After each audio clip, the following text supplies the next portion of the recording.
ओम नमः शिवाय। स्वागत है आप सभी का मेरे YouTube चैनल पर। आज मैं आपको 16 सोमवार व्रत कथा और विधि बताऊंगा। किस विधि से ये व्रत रखना चाहिए, क्या नियम है और इसके करने से क्या फल की प्राप्ति होती है। सोमवार का व्रत चैत, बैसाख, श्रावण, मार्गशीर्ष, कार्तिक मास में प्रारंभ किया जाता है। साधारणतः श्रावण मास में सोमवार व्रत का आरंभ करना चाहिए। व्रत रखने वाले स्त्री पुरुष को चाहिए सोमवार को प्रातःकाल स्नान करने के बाद में विधि पूर्वक भगवान शिव जी का पूजन करें। ओम नमो 10 भुजाय त्रिनेत्राय पंचवदनाय शूलने श्वेत वृष भारुणाय सर्वाभरण भूषिताय उमा देहार्ता नमस्तुते सर्वभूतये। यह ओम नमः शिवाय का पाठ करें। सोमवार का व्रत साधारणतः दिन के तीसरे पैर तक होता है। व्रत में फलाहार या पारायण का कोई खास नियम नहीं है, किंतु यह आवश्यक है कि केवल एक ही समय भोजन करना चाहिए। सोमवार के व्रत में भगवान शंकर तथा पार्वती जी का पूजन करना चाहिए। सोमवार के व्रत 3 प्रकार के होते हैं: साधारण सोमवार, 16 सोमवार और सोम प्रदोष व्रत। पूजन सबका एक जैसा ही है। 16 सोमवार व्रत कथा। मृत्युलोक में भ्रमण करने की इच्छा करके एक समय श्री भूतनाथ भगवान भोलेनाथ माता पार्वती के साथ मृत्युलोक में भ्रमण करने पधारे। भ्रमण करते करते दोनों विदर्भ देश की अमरावती नाम की नगरी में पहुंचे। यह रमणीय नगरी बहुत सुंदर थी। अमरावती नगरी स्वर्ग के समान सुंदर थी। एक समय पार्वती भगवान भोलेनाथ को प्रसन्न देख मनो विनोद करने की इच्छा से बोली कि हे महाराज, आज तो हम दोनों चौसर खेलेंगे। शिवजी ने प्राण प्रिया की बात को मान लिया और चौसर खेलने लगे। उसी समय मंदिर का पुजारी ब्राह्मण मंदिर में पूजा करने आया। माता पार्वती ने पुजारी से पूछा कि हे पुजारी जी, बताइए इस बाजी में हम दोनों में से किसकी जीत होगी। वह ब्राह्मण बिना विचारे शीघ्रता से बोल उठा कि इसमें महादेव जी की विजय होगी। थोड़ी देर में बाजी समाप्त हो गई और पार्वती जी की विजय हुई। पार्वती जी बहुत क्रोधित हुई और ब्राह्मण से बोली कि झूठ बोलने के अपराध के कारण श्राप देने को उगद हुई। भोलेनाथ ने माता पार्वती को बहुत समझाया, परंतु उन्होंने ब्राह्मण को कोढ़ी होने का श्राप दे दिया। तत्पश्चात भोलेनाथ माता पार्वती के साथ हिमालय पर चले गए। कुछ समय बाद पार्वती जी के श्रापवश पुजारी जी के शरीर में कोढ़ पैदा हो गया। वह अनेक प्रकार से दुखी रहने लगा। पुजारी को श्राप कष्ट दे भोगते हुए जब बहुत समय बीत गया, तब एक दिन देवलोक की अप्सराएं शिवजी की पूजा हेतु मंदिर में पधारी। पुजारी के कोढ़ के कष्ट को देख उन्होंने बड़े दया भाव से उनसे रोगी होने का कारण पूछा। पुजारी ने निसंकोच सारी बात बता दी। वे अप्सराएं बोली कि हे पुजारी, अब तुम अधिक दुखी मत हो। भगवान शिव तुम्हारे कष्ट को दूर करेंगे। तुम सब व्रतों में श्रेष्ठ 16 सोमवार का व्रत करो।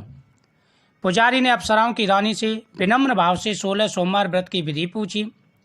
उन्होंने बताया, सोमवार को भक्ति भाव के साथ व्रत करें, स्वस्थ वस्त्र पहने, संध्या व उपासना के बाद आधा सेर गेहूं का आटा ले उसके 3 अंगे बनाए और घी, गुड़, दीप, नैवेद्य, पुंगी फल, बेलपत्र, जनेऊ, चंदन, अक्षत, पुष्पादि के द्वारा प्रदोष काल में भगवान शिवजी की पूजा करें। तत्पश्चात 3 अंगों में से एक शिवजी को अर्पण करें, बाकी 2 शिवजी का प्रसाद समझकर उपस्थित जनों में बांट दें और आप भी ग्रहण करें। इस विधि से 16 सोमवार व्रत करें। 17वें सोमवार को पाव सेर पवित्र गेहूं के आटे की बाटी बनाए, उसमें घी और गुड़ मिलाकर के चूरमा बनाए, भगवान भोलेनाथ को भोग लगाकर के उपस्थित भक्तों में बांटें। उसके बाद कुटुंब सहित प्रसाद ले। शिवजी की कृपा से सभी मनोरथ पूरे हो जाते हैं। ऐसा कहकर के सभी देवांगनाएं चली गईं। ब्राह्मण ने यथावति व्रत किया, वह रोग मुक्त हो गया। कुछ दिन बाद शिवजी और पार्वती जी फिर आए, उस मंदिर में पधारे। ब्राह्मण को निरोगी देख पार्वती जी ने ब्राह्मण से पूछा, तुम रोग मुक्त कैसे हुए। तो ब्राह्मण ने 16 सोमवार व्रत की कथा बताई। पार्वती जी अति प्रसन्न होकर व्रत की विधि पूछकर स्वयं इस व्रत को करने को तैयार हुई। व्रत के बाद उनकी मनोकामना पूर्ण हुई तथा उनके रूठे हुए पुत्र कार्तिकेय जी वापस आ गए। कार्तिकेय जी को अपना यह विचार परिवर्तन का रहस्य जानने की इच्छा हुई। वह माता से बोले, हे माता, आपने ऐसा कौन सा व्रत किया जिससे मेरा यह मन आपकी ओर आकर्षण हुआ। पार्वती जी ने वही 16 सोमवार व्रत कथा कही। कार्तिकेय जी ने कहा, इस व्रत को मैं करूँगा क्योंकि मेरा प्रिय ब्राह्मण मित्र बहुत दुखी हो परदेश गया है, मेरी उससे मिलने की इच्छा है। कार्तिकेय जी ने भी इस व्रत को किया और उनका प्रिय मित्र आ गया। मित्र ने इस अकस्मात मिलन का भेद कार्तिकेय जी से पूछा तो वह बोले, हे मित्र, तुम 16 सोमवार का व्रत करो, इसके करने से मनोकामना पूरी होती है। उस ब्राह्मण मित्र को अपने विवाह की इच्छा थी। उसने कार्तिकेय जी से व्रत की विधि पूछी और यथाविधि व्रत किया। व्रत के प्रभाव से जब वह किसी कारणवश विदेश गया तो वहाँ के राजा की लड़की का स्वयंवर था। राजा ने प्रण किया कि जिस व्यक्ति के गले में हथनी माला डालेगी मैं उसी के साथ अपनी पुत्री का विवाह कर दूंगा। शिवजी की कृपा से वह ब्राह्मण भी स्वयंवर देखने की इच्छा से राजसभा में गया। नियमित समय पर हथनी आई, उसने जयमाला ब्राह्मण के गले में डाल दी। राजा ने अपनी प्रतिज्ञा के अनुसार धूमधाम से कन्या का विवाह ब्राह्मण के साथ कर दिया। ब्राह्मण सुंदर कन्या पाकर बड़ा सुखी हुआ। एक दिन राजकन्या ने अपने पति से प्रश्न किया, हे प्राणनाथ, आपने ऐसा कौन सा व्रत किया था जिसके प्रभाव से हथनियों ने सब राजकुमारों को छोड़कर आपका वरण किया?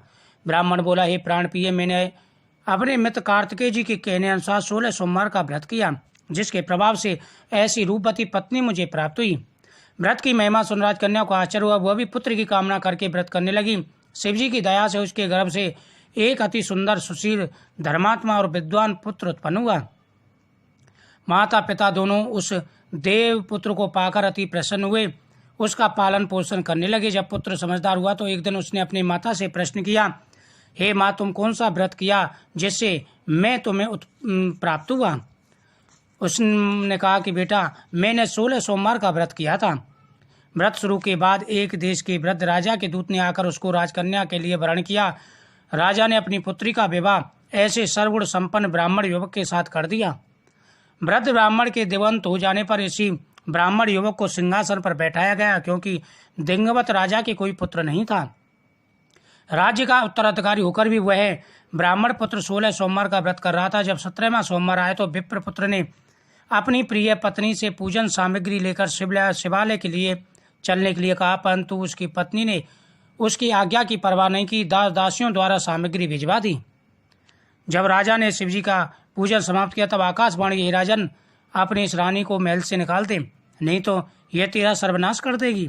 आकाशवाणी सुन के राजा के आश्चर्य का ठिकाना नहीं रहा।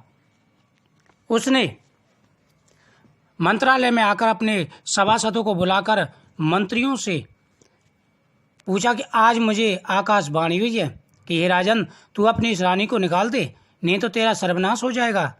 राज्य के मंत्री तथा सभासद आदि सब विस्मय और दुख में डूब गए, क्योंकि जिस कन्या के कारण राज्य मिला था अब उसी को त्यागना पड़ रहा था। खैर, राजा ने अपनी पत्नी को राजमहल से निकाल दिया। रानी दुखी हृदय से भाग्य को कोसती हुई नगर के बाहर चली गई। बिना पदपांत, फटे वस्त्र पहने, दुख भूखी प्यासी धीरे धीरे चलकर एक ग्राम में पहुंची। वहां एक बुढ़िया सूत काट कर बेचने जाती। रानी की करुण दशा देख करके, चल तू मेरा सूत काट दे, मैं वृद्धा हूँ, भाव नहीं जानती। यह बात सुन रानी ने बुढ़िया के सिर से सूत की गठरी उतारकर अपने सिर पर रख ली। थोड़ी देर बाद आंधी आई, बुढ़िया का सूत पोटली सहित उड़ गया। बेचारी बुढ़िया पछताती रह गई। रानी को अपने से दूर कर दिया। इसके बाद रानी एक तेली के घर गई। शिवजी के प्रकोप के कारण तेली के सब मटके उसी के घर चटक गए। तेली ने भी रानी को अपने घर से निकाल दिया। अत्यंत दुखी पाती हुई रानी एक नदी के तट पर गई। नदी का समस्त जल सूख गया। तत्पश्चात रानी वन में गई। वहां जाकर सरोवर से सीढ़ी से उतरकर पानी पीने लगी। उसके हाथ का स्पर्श होते ही सरोवर का नील कमल के सदृश असंख्य कीड़ों से युक्त हो गया, गंदा हो गया। रानी ने भाग्य पर दोषारोपण करते हुए उस जल को ही पीकर पेड़ की शीतल छाया में विश्राम करने लगी। परंतु जिस पेड़ के नीचे जाती उसके पत्ते तत्काल सूख जाते। वन सरोवर जल की ऐसी दशा देखकर चराते ग्वालों ने अपने गोसाई जी से उस जंगल में स्थित मंदिर में पुजारी थे यह बात बताई। गोसाई जी के आदेशानुसार ग्वाले रानी को पकड़कर गोसाई के पास ले गए। रानी की मुख कांति और शरीर शोभा देखकर गोसाई जी समझ गए यह अवश्य कोई विधि की मारी कुलीन स्त्री है। पुजारी जी ने पूछा, ही पुत्री, मैं तुमको अपनी पुत्री के समान रखूंगा, तुम मेरे आश्रम में ही रहो। मैं तुमको जिस प्रकार कष्ट नहीं होगा उसी प्रकार से रखूंगा। रानी को भोजन बनाती उसमें कीड़े पड़ जाते, जल भरकर लाती उसमें भी कीड़े पड़ जाते। यह देख गोसाई जी बहुत दुखी हुई और रानी से पूछने लगी, ये बेटी तुम्हारे ऊपर किस देवता का प्रकोप है? पुजारी की बात सुनकर रानी ने शिवजी की पूजन का बहिष्कार की बात कही। पुजारी जी ने पुत्री से 16 सोमवार का व्रत रखवाया। 16 सोमवार का व्रत रखने से उसके रानी का जो दोष था वह दूर हो गया और भगवान शिव ने रानी से के पाप जो है क्षमा कर दिए। उसके बाद में भगवान शिव ने राजा को स्वप्न का, हे राजन अब तुम अपनी रानी को लेकर के आओ, उसके दोष समाप्त हो गए। राजा रानी को लेकर के राजधानी पहुंचा। कुछ समय के बाद में रानी को सुंदर पुत्र की प्राप्ति हुई और धूमधाम से उन्होंने ब्राह्मण आदि को धन देकर संतुष्ट किया और विधि विधान से जो है भगवान शिव की पूजा करने लगी। बोल शिव शंकर भगवान की जय।